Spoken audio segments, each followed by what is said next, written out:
ዕለታዊ መረጃዎችን በማስመልከት በዋናነት የወጣው ሁለት መረጃ ነው። አንዱ እንግዲህ መልእክተኛው የተባለው ሰው ፊቱን ገልጧል።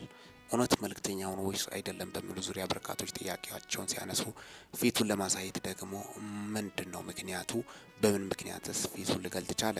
ሌላኛው መረጃ እንግዲህ አንጋፋው የኢትዮጵያ ምሁር ከዚህ ዓለም ድካም አርፈዋል። ዕለታዊ መረጃዎችን በማስመልከት በሀገሪቱ እየተካሄዱ ባሉት ጉዳዮች ዙሪያም ጠቅላይ ሚኒስትር ዶክተር አብይ አህመድ የወደብ ጉዳይን በማስመልከት ከዚህ በፊት ምን ተናግሮ ነበረ? ከተለያዩ ሀሳብ ደግሞ ከኤርትራ በኩል ምን ምላሽ ነበር የተሰጠው? ለዚህ ለህወሓት ጦርነት ደግሞ ማን ልረዳ ምናልባት ይችላል የሚል ግምት ነው በርካቶቹ ያስቀመጡት። እስከ መጨረሻው እንድታደምጡኝ በትህትና እጠይቃለሁ። ሚኪታ ቦርን ሰብስክራይብ በማድረግ ወቅታዊና አጫጭር መረጃ አገኘው። በዋናነት እንግዲህ ሰውን መርዳት ትልቅነት ነው። ሀገሩ ላይ በተለይ አብዛኞቹ በማህበራዊ ሚዲያ ወይም በሶሻል ሚዲያ ሰውን መሳደብ፣ ዘርን ከዘር ብሔርን ከብሔር በማባላት የምታወቁት ናቸው። ሌሎች ደግሞ ቁም ነገር ሰራን ብሉ ወይም በዘፈን በጭፈራ ወጣቶችን ደግሞ ወደ ጥፋት ይዘው የሚመሩትን ንግግሮች በመናገር መንገዶችን ማሳየት ክፍት ማድረግ ነው የሚሆነው። ይህ እንግዲህ ለዲያብሎስ ስራም መንገድ እንደ መጥረግ እንደሚሆን ጭምርም ምንም ጥርጥር እንደሌለው ነው። ሌሎች ደግሞ እንደ መልእክተኛው አይነት ማህበራዊ ሚዲያ ወይም ሶሻል ሚዲያን ለበጎ ነገር የምጠቀሙት በተለይ ሶሻል ሚዲያ ላይ ትላልቅ ነገሮችን ሚና ሲጫወት የነበረው አንዱ መልእክተኛው ነው። መልእክተኛው ፊቱን ሳያሳይ ለበርካቶች የደረሰ እውነተኛ ኢትዮጵያዊ በማለትም በርካቶቹ የጥንቱ ኢትዮጵያዊ እንደዚህ ነበረ፣ ሀገር ወዳድ፣ ውጭ ሀገር ሄዶ ሀገሬን ብሎ ተመልሶ መጣ፣ ለሀገሩ ሟች እንደነበረም እንደ መልእክተኛው አይነት ማየት እንደሚቻልም ነው። መልእክተኛው በርካታ ሰዎችን በመርዳት ጎዳና ላይ ያሉትም ይሁኑ ገንዘብ በሚያስፈልጋቸው ሰዓት በሕክምና ዙሪያ በሞትና በሕይወት መካከል ያሉ ሰዎችን በመርዳት የምታወቅ ወጪ በማሰባሰብ የምታወቅ ኢትዮጵያዊ ነው። ፊቱን ባይገልጥ ጥሩ ነበረ። በርካቶቹም ሀሳባቸውን ሲገልጹ የነበሩት ምክንያቱም ፊቱን ገለጠ አልገለጠ ልቡን እውነታ ነው። ታዲያ መልእክተኛው ፊቱን እንዲገልጥ ያዳረገው ምንድን ነው? በዋናነት በርካቶችን ያሳዘነ ክስተት ትችት በዝቶበታል። ትችት ስበዛበት ፊቱን ማሳየቱ አነጋጋሪ የሆነበት ክስተት እንደሆነ ጭምርም ነው።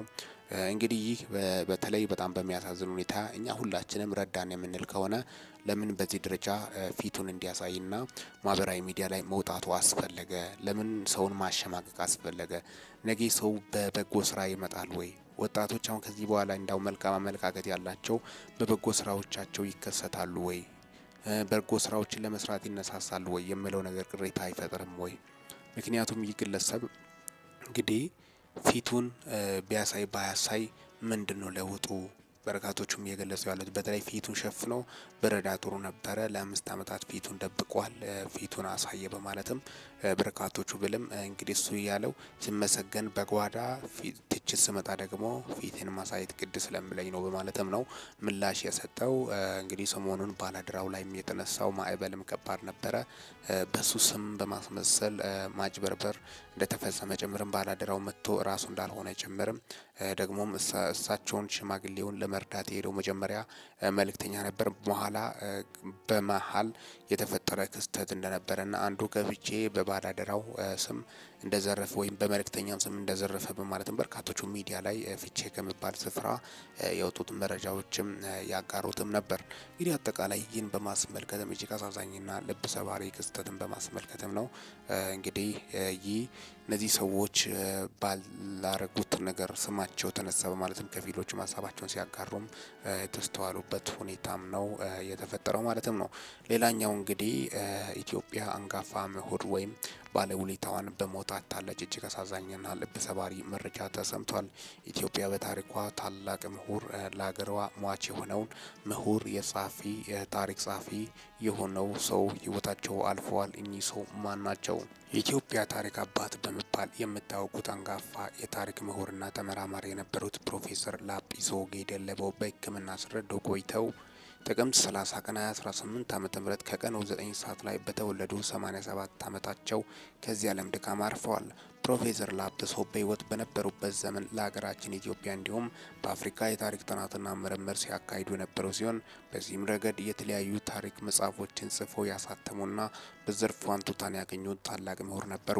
እኚህ ምሁር መታወቂያቸው ላይ ልዩ ስብዕና፣ የኢትዮጵያውያን የጋራ ስኬት፣ ባህል፣ ቋንቋና የህዝቦች ትስስር በሚያጎላበት አግባብ የሀገራችን ህዝባችን ታሪክ ጎልቶ እንዲታወቅ ጉልህ አስተዋጽኦ ያበረከቱ ሀገር ወዳድና በኢትዮጵያዊነት የማይደራደሩ ጉምቱ የታሪክ ተመራማሪ ነበሩ።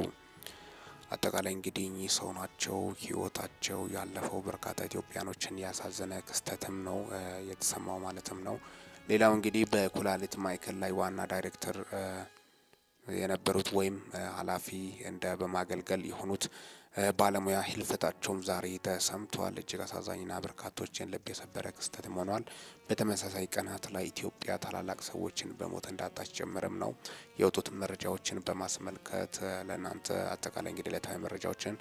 በሌላ በኩል እንግዲህ ጠቅላይ ሚኒስትር ዶክተር አብይ አህመድ የወደብ ጥያቄያቸውን ተመልክቶ በርካቶቹ ሀሳባቸውን ሲያነሱ ነበረ። ሰሞኑን አፋር ላይ የተነሳው ጥቃት ህወሓት እንግዲህ ከኤርትራ ጋር ለማበር ዝግጅቱን ጨርሷል፣ ጽምዶ የሚል ጥምረት ፈጥሯል በማለትም ነው በርካቶቹም እየገለጹ ያሉት።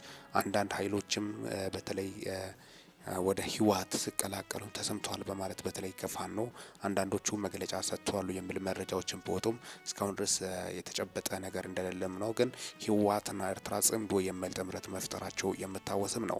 ህወሓት አፋርን ማጥቃትን ተከትሎ ምናልባት ኤርትራ እጇን የምትከት ከሆነ ታሪካዊ እልቂትና ጦርነት ሊፈጠር እንደሚችል በርካቶቹ ስጋታቸውን እየገለጹ ይገኛሉ።